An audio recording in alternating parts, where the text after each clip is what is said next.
TEN Canal 10 presenta Nuestra Lengua, un programa avalado por la Universidad Pedagógica Nacional Francisco Morazán, enfocado en educar en el área de español. Nuestra Lengua.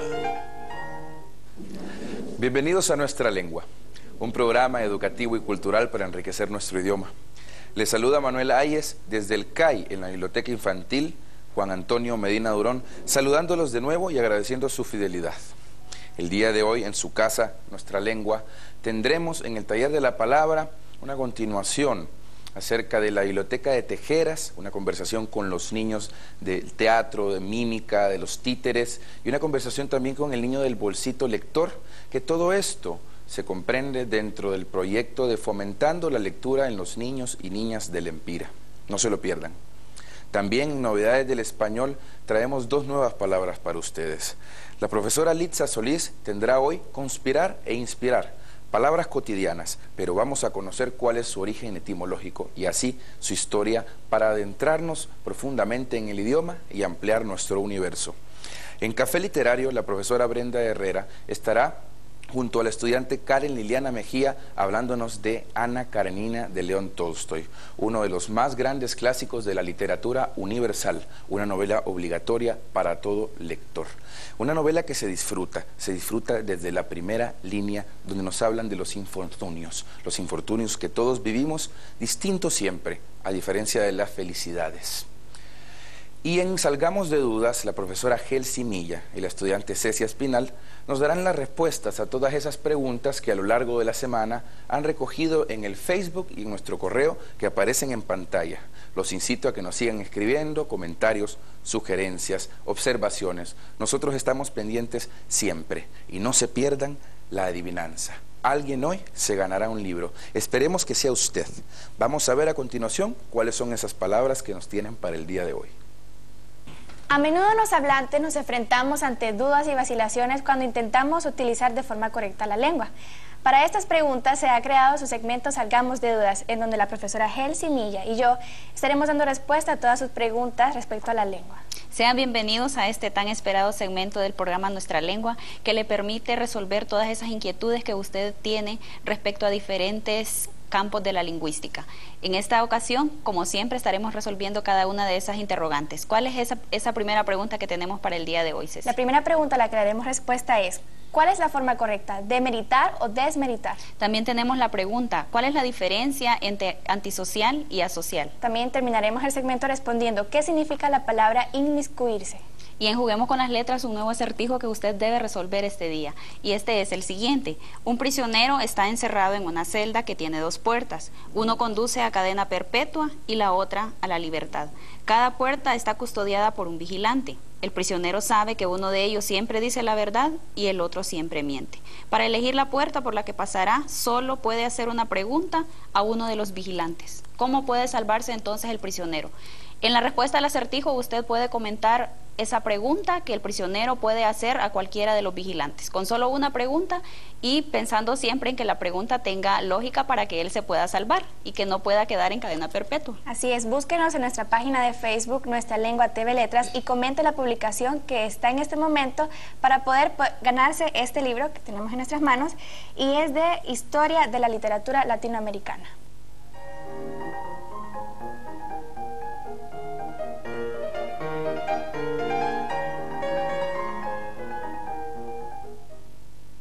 Hola, bienvenidos al segmento Taller de la Palabra. Saludamos a toda la audiencia desde la Biblioteca Tejeras, municipio de Lepaera, departamento del Empira. Nuestro compromiso es desarrollar el hábito lector en los niños y niñas de nuestro amado país. Estamos dando cobertura a las experiencias del proyecto Fomentando la Cultura Lectora de los Niños y Niños que impulsa Plan Internacional Honduras. Los niños tienen una serie de actividades que realiza. El día de hoy nos vamos a enfocar en una que es la cuentería. Y para eso me acompaña, ¿su nombre? Leslie Victoria Arquette Orellana. Me han dicho que usted es la cuentacuentos de este centro educativo. Sí. Un saludo a la audiencia, a las personas que nos están viendo por la televisión. Hola. Muy bien. Y para iniciar, Leslie, cuéntenos en qué consiste esta actividad que usted realiza. Consiste en la lectura En la lectura de cuentos. de cuentos. Y usted lo sabe hacer muy bien. Sí, ¿Y estas historias son leídas y luego son representadas? hay cuentos que hay niños que lo hacen y entre otros me lo hace el profesor Julio. Muy bien. Pero entonces al público nos va a compartir o nos va a demostrar cómo es que se cuenta un cuento. Sí. Vaya pues, listo. Mi cuento se llama El pajarito que no podía volar. Había una vez un pajarito que no podía volar, que estaba en lo alto, pero bien alto de un árbol. Y un día vio volando a un halcón, y el halcón, al ver aquel pajarito tan triste, fue a verlo y quería ayudarlo. Y le preguntó: ¿por qué lloras, lindo pajarito? Y al pajarito: porque no puedo llorar, porque no puedo volar, le dijo. Pero no te preocupes, le dijo, yo te salvaré. Voy a ir a buscar a alguien que sepa volar de lo más alto y te enseñará. Y ya verás que vas a volar hasta el cielo, entre las nubes. El pajarito le dice: ay, qué lindo se escucha eso, pero anda, apúrate. Y el halcón voló y voló desde lo más alto y del alto vio a una pajarita y que estaba muy contenta y le preguntó: hola, pajarita. Hola, le dijo. ¿Cómo has estado? Bien, le dijo. Es que venía a decirte que si por favor le enseñabas a un pajarito a volar, le dijo. Y la pajarita dijo: claro que sí, yo sé volar muy alto, le dijo. Bueno, vámonos, y se fueron volando donde el triste pajarito. Bueno, y el pajarito de muy alegre le dio, pero mil gracias al halcón por haber ayudado. Porque los halcones no ayudan a los pajaritos, ¿verdad? No. Porque se los comen de un solo bocado. Ya. ¿Sí va? Sí. Bueno, y entonces la pajarita le decía: extiende tus alas y dale así. Y el pajarito: extiende las alas y le hago así. Y emprendió a volar y voló por lo más alto del cielo junto a la pajarita. Y al final tuvieron muchos pajaritos muy bonitos. Y colorín colorado que este cuento se acaba. Y me voy para el otro lado a conseguirme un tierno pajarito.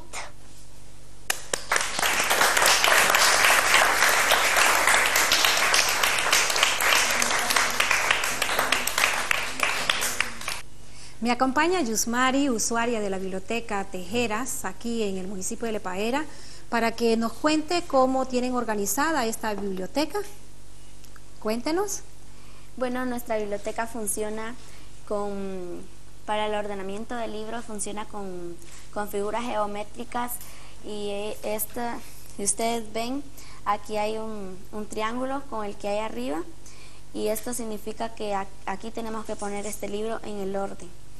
Y luego vamos también el círculo.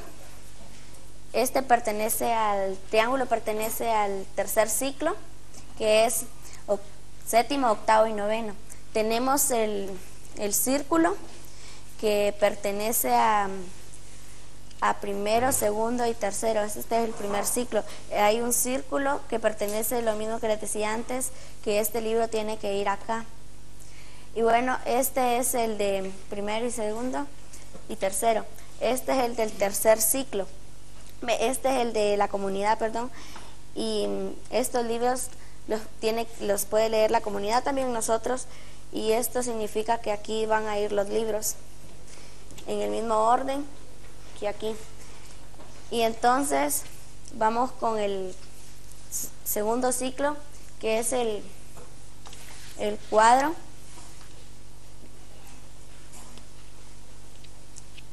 El cuadro pertenece al segundo ciclo. El segundo ciclo es de cuarto, quinto y sexto grado. Entonces significa lo mismo que les decía, al ordenamiento del libro siempre va aquí. pero como si ustedes ven, siempre los libros tienen que llevar la portada por enfrente. La figura geométrica que está indicando el grado o usuario de esos libros. Pero también si gustan leer algún libro que está en otro... También se puede. Se puede. Sí. Muy bien, por aquí estoy observando que tienen otros materiales, ¿si me puede explicar? Tenemos títeres, hay veces cuando venimos, como cada grado tiene su hora de venir, una hora, entonces leemos los libros, hacemos los resúmenes y hay veces que contamos libros, que contamos con los títeres. ¿Y tienen teatro también? Sí, tenemos teatro. Hay 2 obras. ¿Esas obras han sido creadas por ustedes o a partir de la lectura las han recreado? El profesor Julio nos ha ayudado. El profesor Julio es un docente de aquí del centro educativo, sí. ¿De algún grado en especial? Sí, él lleva 6º grado. 6º grado. Bien, ¿qué más nos puedes contar sobre el grupo de teatro? El grupo de teatro ha funcionado desde 2014. ¿Cuántos años tienen ustedes de tener esta biblioteca organizada y que son usuarios permanentes de ella? 2 años. 2 años. ¿El promedio de libros que ha leído sus compañeros anda en un promedio de cuántos libros nos contaron? De 70. ¿Usted cuántos libros ha leído? Yo 100. Usted 100 libros. ¿El libro que más le ha gustado? ¿Cuál es ese libro que más le ha gustado? El Príncipe Feliz. ¿Y por qué le ha gustado ese libro? Porque se trata de la bondad. ¿Y cómo saben sus profesores que usted ha leído esa cantidad de libros? Como llevamos en el diario lector, llevamos la cuenta. Ajá. Leemos el libro, hacemos el resumen y de ahí se va viendo cuánto. Y ahí van contabilizando la cantidad de libros. En este año, me está hablando de este año que usted ha leído. 100 libros. 100 libros. La felicito por esa motivación que tiene por leer y también aprender mucho. A través de la lectura, ¿qué ha logrado aprender? La ortografía. La ortografía, se fija muy bien cómo están escritas las palabras. ¿Qué más? Los mensajes. Los mensajes. ¿Me podría dar algún mensaje que leyó en un libro y que usted ha abrazado en su corazón y en su pensamiento esa idea? Siempre hay que ser bondadoso. Siempre hay que ser bondadoso.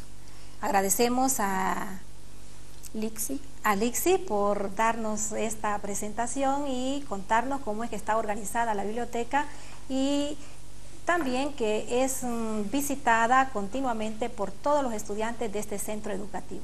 La lectura es una habilidad básica que debe fortalecerse con estos proyectos y así romper la brecha para que niños y jóvenes y adultos nos acerquemos a la lectura. Nos despedimos desde Tejeras, municipio de Lepaera, departamento del Empira. Adiós.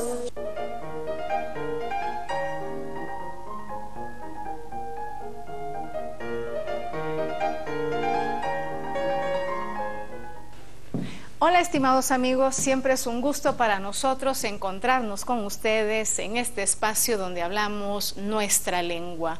Les saluda Litza Solís y en su segmento Novedades del Español hablaremos de las palabras conspiración e inspiración. Conspirar suele tener una connotación negativa, ya que hace referencia al acto de aliarse en contra de un superior para arrebatarle el poder o en contra de un particular con el propósito de hacerle daño. En general, cuando hablamos de conspiración, nos referimos a 2 o más personas que se comunican para planear secretamente acciones que les permitan obtener beneficios. Veamos a continuación el origen de este vocablo. La palabra conspiración viene del latín conspiratio, conspirationis, la cual está compuesta por los siguientes elementos. El prefijo con, que significa unión, como en consejo y consolidar. El verbo spirare, que significa respirar, vivir, y en sentido figurado significa aspirar a algo, estar ávido de algo o anhelarlo. De ahí las palabras espíritu e inspiración. El sufijo tio, equivalente al sufijo sion en español, que indica acción y efecto, como en capitulación y traición. Conspiración se refiere a la unión de personas que aspiran a algo, están ávidas de algo o lo anhelan, y por ello planean una acción contra lo establecido para lograrlo. El prefijo con viene de com, que significa junto, cerca de, que nos dio la palabra griega koinos, que significa común. Por su parte, el verbo latino spirare se asocia a la raíz indoeuropea space, que significa soplar. Generalmente se llama conspiración a una acción o conjunto de acciones secretas realizadas por varias personas con ánimo de unirse contra su superior o soberano, de arrebatar el poder a otro grupo o de hacer algo con intención de causar perjuicio o daño a alguien que está en una posición consolidada. Dicho sobre una determinada cuestión, conspiración se refiere a llegar a un mismo objetivo. El ser humano se caracteriza por adaptar la naturaleza y lo que le rodea a sus necesidades, lo cual constituye la base de su creatividad, es decir, la capacidad de pensar en algo nuevo y mejor. Los avances de la civilización humana descansan en el poder creador del hombre. En muchas áreas, esta capacidad creativa está relacionada con la inspiración. Acompáñenme a descubrir la etimología de esta palabra. La palabra inspiración viene del latín y está compuesta de los siguientes elementos. El prefijo in, que significa hacia adentro, como en inflar, e inhumar. El verbo spirare, que significa respirar. De ahí vienen las palabras aspirar, expirar, inspirar, respirar, suspirar, transpirar, etc. El sufijo tio, equivalente al sufijo sion, que significa causa y efecto. Esta palabra se usa no solo para referirse a la acción y efecto de introducir aire a los pulmones, sino a la necesaria iluminación del espíritu, es decir, el rol que cumplen las musas previa a cualquier creación humana. También se conoce como inspiración el estímulo o lucidez repentina que siente una persona y que favorece la creatividad, la búsqueda de soluciones a un problema, la concepción de ideas que permiten emprender un proyecto, etc. Especialmente la que siente el artista y que impulsa la creación de obras de arte. La creatividad es una de las capacidades más importantes y útiles del ser humano. Esto es así porque le permite inventar cosas nuevas a partir de lo que ya existe en el mundo.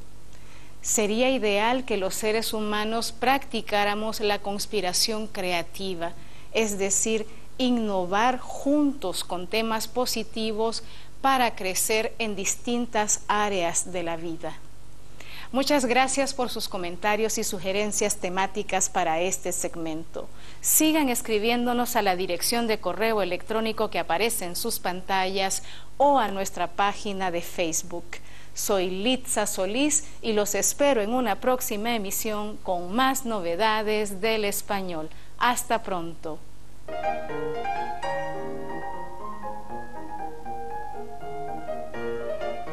Bienvenidos una vez más al segmento Café Literario. Como es costumbre, nos encontramos en la Biblioteca Juan Antonio Medina Durón de la Universidad Pedagógica. Y es parte ya de este segmento conversar acerca de grandes obras, de grandes autores y también hacerme acompañar de grandes lectores. Y en esta ocasión me encuentro acompañada de la joven estudiante de Letras de la Universidad Pedagógica, Liliana Mejía. Bienvenida, Liliana, ¿cómo está? Muchas gracias, muy bien. Estoy muy agradecida por la invitación, licenciada Brenda, y es un placer estar con usted y con todos nuestros televidentes. Muy bien, en esta ocasión hablaremos de un gran escritor, León Tolstoy. ¿Qué opinión le merece este escritor? Claro que sí, León Tolstoy, un gran escritor de la literatura rusa, nacido en 1828 y perteneciente al movimiento del realismo.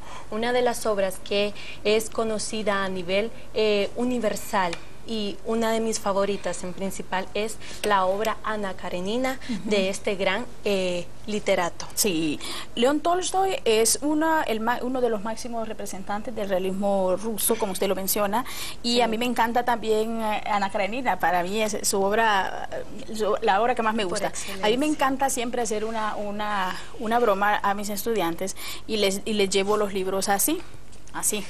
Y les digo, jóvenes, ¿cuál de estos dos quisieran ustedes leer? Y ellos me dicen, pues el cortito. Y les digo, pues es el mismo, es Ana Karenina, solamente que en dos ediciones diferentes. Como usted puede observar, el grosor es completamente diferente, pero es la misma obra, la edición es la que cambia. Pero más allá del tamaño de Ana Karenina es la majestuosidad de la obra. Claro, es una obra extraordinaria de principio a fin. De los personajes de esta gran obra, Ana Karenina, ¿cuál llamó su atención? Bueno, como sabemos, León Tolstoy se caracteriza por la complejidad que hay en cada una de sus obras y Ana Karenina no es la excepción. Uno de los personajes que me llamó la atención es Ana Karenina, tal como es el nombre de la obra. Su obra. ¿Por qué le llama la atención a Ana Karenina? ¿Qué tiene de extraordinario ese personaje? Bueno, Ana Karenina es una mujer que personifica una postura y un perfil solicitado por la sociedad en esta época. Es una persona fuerte, pero a la vez llena de sentimientos, de amor y de pasión. Y es una persona, se podría decir que, usted me dice que es una persona débil, pero como sabemos a lo largo de su obra, ella es infiel. Y también abandona a su hijo, es decir, es una mala madre. ¿Por qué Ana Karenina es así de simbólica? Bueno, Ana Karenina es así de simbólica, pues porque ella representa tal vez la debilidad que hay en muchas mujeres. Tal como lo decían, en este caso podemos ver la infidelidad, el abandono a su hijo por un joven llamado Bronsky, y ella se vuelve locamente enamorada, deja toda su vida, todo su matrimonio de años. Entonces su debilidad por el amor la hace hacer cosas o tomar una postura en donde ella tal vez nunca se habría imaginado estar. Ana Karenina es un personaje típico de los escritores realistas, tanto el realismo ruso como el realismo francés. Entonces, Ana Karenina es el mito literario de Helena de Troya, que hemos visto a lo largo de estos tiempos. La mujer infiel, la mujer hermosa, está representada como un ciclo más adelante, posterior, en varias obras, y una de estas mujeres representantes es Ana Karenina, Madame Bovary, por ejemplo, que son las femeninas, el prototipo femenino, los personajes femeninos de las grandes obras realistas. Entonces usted puede ver cómo los nombres de estas mujeres le dan título a las grandes obras. En este caso, Ana Karenina o Madame Bovary son nombres de mujeres. Sí, claro que sí. Incluso esta obra es considerada una obra feminista por el papel fundamental que juega Ana Karenina en la misma obra. Además de, usted puede ver que hay un paralelismo entre la vida de León Tolstoy con Ana Karenina. ¿Qué parentesco usted le encuentra? ¿Con quién se parece Tolstoy como autor con algún personaje? ¿Con qué personaje el autor se identifica? Bueno, es que Tolstoy es una combinación. En su vida privada, Tolstoy es un personaje increíble en donde él ama, pero a la vez su debilidad son las mujeres. Entonces tiene un poquito de Bronsky, pero tiene un poquito de Alejo Ivanovich, que es el esposo de Ana Karenina. Es una combinación de cada uno de los personajes representados en esta misma obra. Y también se parece mucho con Levin. Claro que sí, con Levin, porque Levin juega un papel muy importante. Vamos a ver, León Tolstoy él aborrece a sus pares de la aristocracia, pero... Porque él esconde. Exacto. Él es burgués. Es un conde, aristócrata. Perteneciente a una familia real. Pero también aborrece las revoluciones. Entonces, si nosotros vemos en Levi, es una persona muy pacifista, es una persona le gustan las cosas por la forma correcta, exacto, por el buen camino, y es una combinación de ambos, de todos los personajes, tiene un poquito, es una mezcla exquisita. Sí. A mí me encanta de Tolstoy cómo va describiendo los paisajes, y yo creo que esa forma tan exquisita de llevarnos por los caminos, sobre todo de esta gran obra, hace que sea una obra universal. Me encantan los nombres, pero también se me hace muy difícil asimilarlos. ¿Cómo hizo usted para familiarizarse con estos nombres rusos, que son muy diferentes a cuando leemos una obra en español, con personajes con nombres latinos, por decir algo? Bueno, la verdad es que hay que hacer un poquito de lecturas complementarias, porque cuando no somos muy conocedores de otro idioma, tenemos que hacer investigaciones extras y tal vez buscar la traducción del ruso al español. De esa forma nosotros podemos entender mejor la lectura, porque no debemos omitir un elemento que no conozcamos, debemos investigarlo para poder disfrutar la lectura. Si no, le perdemos el sentido y tal vez el mensaje que el escritor nos quiere transmitir a nosotros. Este autor pues ha suscitado miles de controversia la lectura de sus obras, y a mí me llama la atención mucho que esta escritora española llamada Rosa Montero ha publicado un libro que se llama Pasiones, y en uno de sus capítulos se los dedica a León Tolstoy y a su esposa Sonia, y lo que me llama la atención aquí es que la relación de ellos dos era de amor y odio.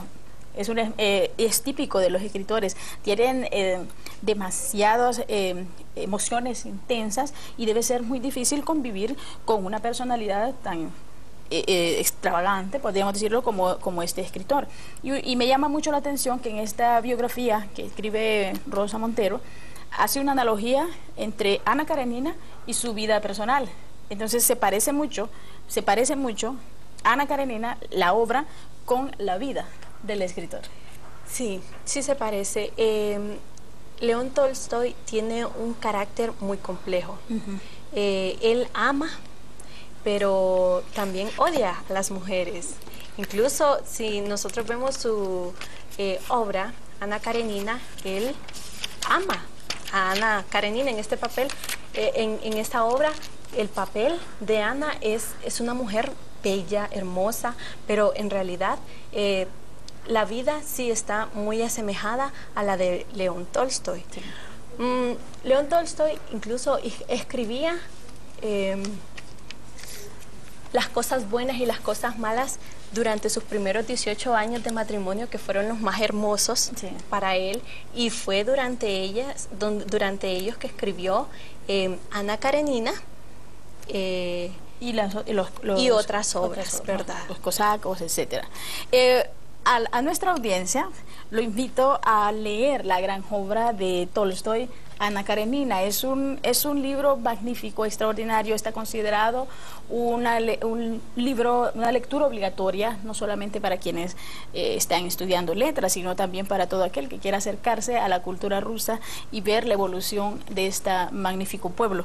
Me gusta cómo empieza, en la primera parte. Menciona esto: todas las familias felices se parecen entre sí, del mismo modo que las desgraciadas lo son, cada una a su manera. Así arranca Ana Karenina. Gracias, Liliana, por estar con nosotros en el segmento Café Literario. Y a la audiencia lo invito a leer Ana Karenina en cualquier edición. Siempre es un gran desafío y también una gran aventura. Muchas gracias. Siga con nosotros en Nuestra Lengua.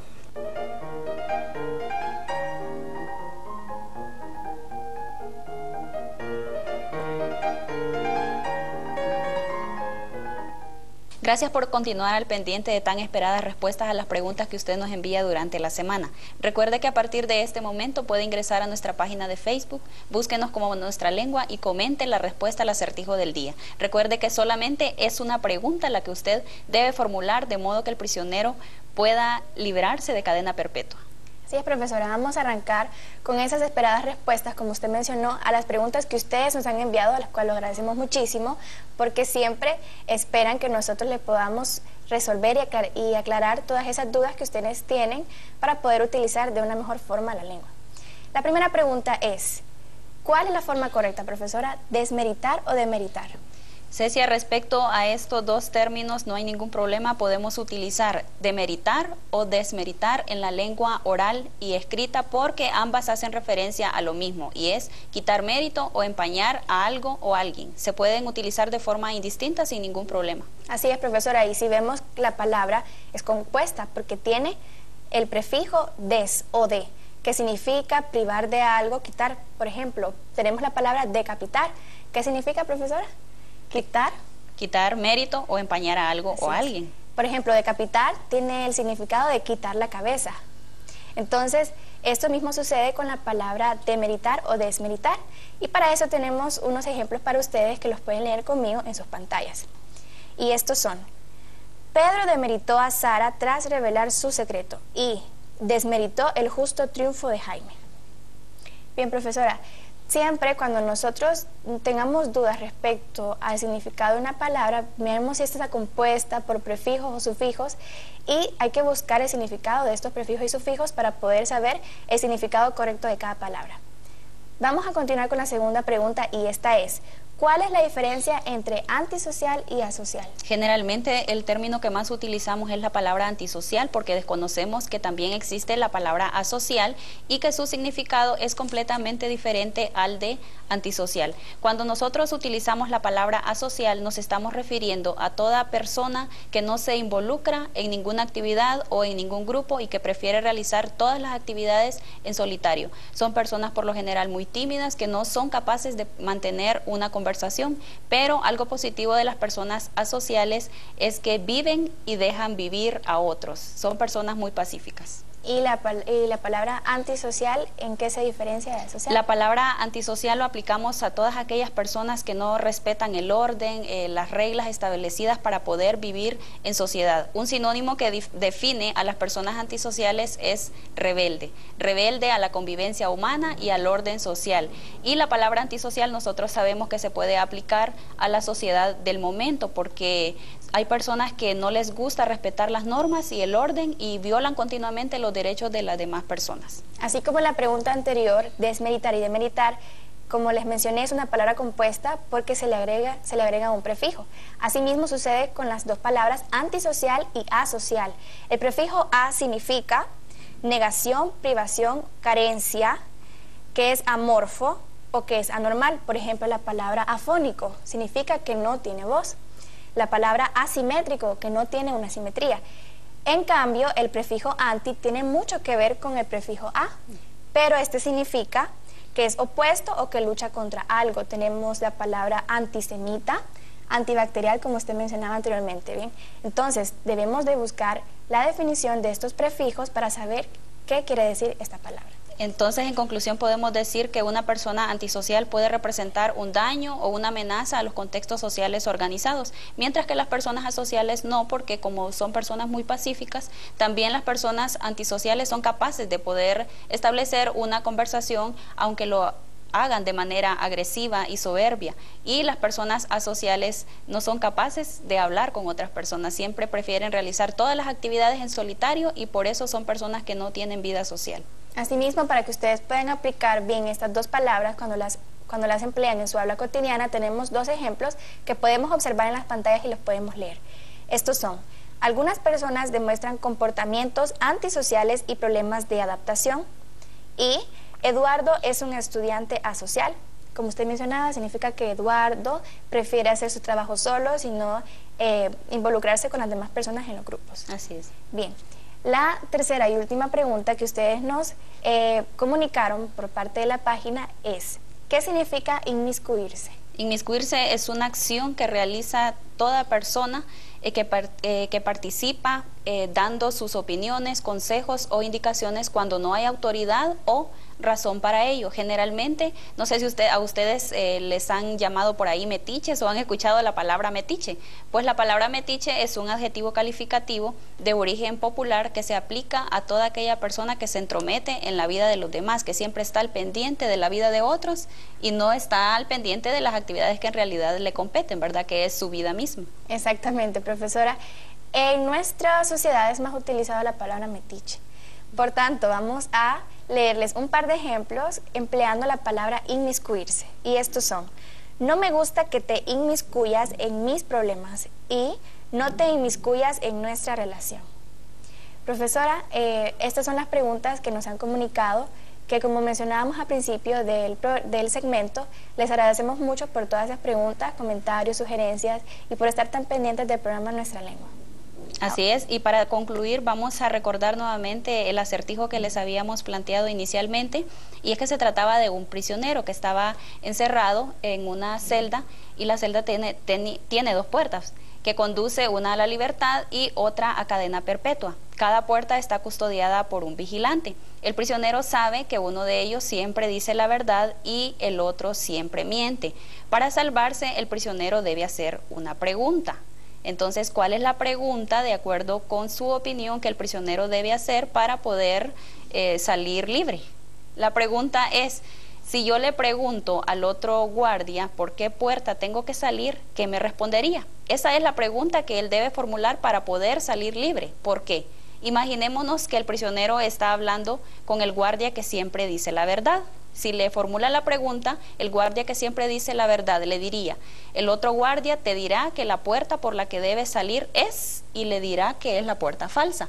En cambio, si él le hace esta pregunta al guardia que siempre miente, le respondería algo así: la puerta por la que debes salir es, y como siempre miente, entonces le va a decir la puerta falsa, ¿verdad? Entonces, aquí la pregunta radica en que el prisionero puede hacérselas a cualquiera de los dos guardias y solamente elegir la puerta opuesta a la que ellos respondan. Asimismo, felicitamos a la persona que respondió correctamente y en primer lugar a este acertijo, pues siempre nos gusta cada lunes poner en juego toda su creatividad y su imaginación con todos esos acertijos, y claro, tienen su premio, y es el libro que al principio les mostramos, Historia de Literatura Latinoamericana. Profesora, hemos llegado al fin de este programa. Les invitamos a que continúen con Nuestra Lengua, ya que Manuel tiene el esperado poema que recita al final y una conclusión de todo lo que pudimos apreciar y aprender en Nuestra Lengua. Llegamos a otro final de este su programa, Nuestra Lengua. Esperamos que les haya gustado tanto como a nosotros estar aquí a su lado. Agradecemos su fidelidad. Estos 4 segmentos preparados para ustedes nos han compartido muchos conocimientos que esperamos apliquen en su vida diaria. En Taller de la Palabra, la profesora Maura Flores, como siempre, con esos proyectos de fomentando la lectura con las bibliotecas, en este caso de Tejeras, y conversando con niños, aquellos en quienes más se debe depositar la esperanza para nuestra sociedad, nos han puesto en contexto de qué significa la literatura para los jóvenes el día de hoy. En Novedades del Español, conspirar e inspirar. Nuevas palabras, palabras desde el origen etimológico, desde nuestra historia. Esperamos les haya gustado ese segmento que tan bien siempre explica la profesora Litza Solís. Agradecemos a la profesora Brenda Herrera y a Karen Liliana Mejía por ese ameno programa, esa entrevista tan cordial que han tenido en torno de León Tolstoy, su obra Ana Karenina, como lo dije al principio, uno de los clásicos más grandes de la literatura. Esperamos que gracias a este programa todos ustedes se aboquen a las librerías a comprarlo en caso de no tenerlo y a leerlo en el caso de que lo tengan ahí en su casa reposando. No se van a arrepentir. En Salgamos de Dudas, agradecemos a la profesora Gelsi Milla y a la estudiante Ceci Espinal por haber dado respuesta a todas esas preguntas que a ustedes los mantienen en vilo, en incertidumbre durante toda la semana. Tendremos más preguntas el siguiente programa. Esperamos nos sigan escribiendo. Tendrán a continuación en pantalla el correo de Facebook, el correo y la página de Facebook para que nos sigan escribiendo sus sugerencias y sus comentarios. Ese es su espacio, recuérdenlo, y estén pendientes para poder ver quién fue el ganador de ese tan esperado libro. El día de hoy me voy a despedir con un poema de los grandes de la literatura latinoamericana y mundial también, Jorge Luis Borges, escritor argentino, cuentista y poeta, uno de los más representativos del siglo XX. Borges fue un poeta llamado él mismo intruso. No lo pensamos así. Lo hizo bien y tanto que ustedes verán a continuación una de sus más grandes obras, El remordimiento. He cometido el peor de los pecados que un hombre puede cometer. No he sido feliz. Que los glaciares del olvido me arrastren y me pierdan, despiadados. Mis padres me engendraron para el juego arriesgado y hermoso de la vida, para la tierra, el agua, el aire, el fuego. Los defraudé, no fui feliz. Cumplida no fue su voluntad. Mi mente se aplicó a las simétricas porfías del arte que entretejen naderías. Me legaron valor, no fui valiente. No me abandona, siempre está a mi lado la sombra de haber sido un desdichado. Esperamos que nos acompañen la siguiente semana. Y también yo espero que les haya gustado tanto este poema como me gusta a mí. Tendré otro la siguiente semana, no se lo pierdan. Nos veremos, si los hados lo quieren, la semana que viene, aquí.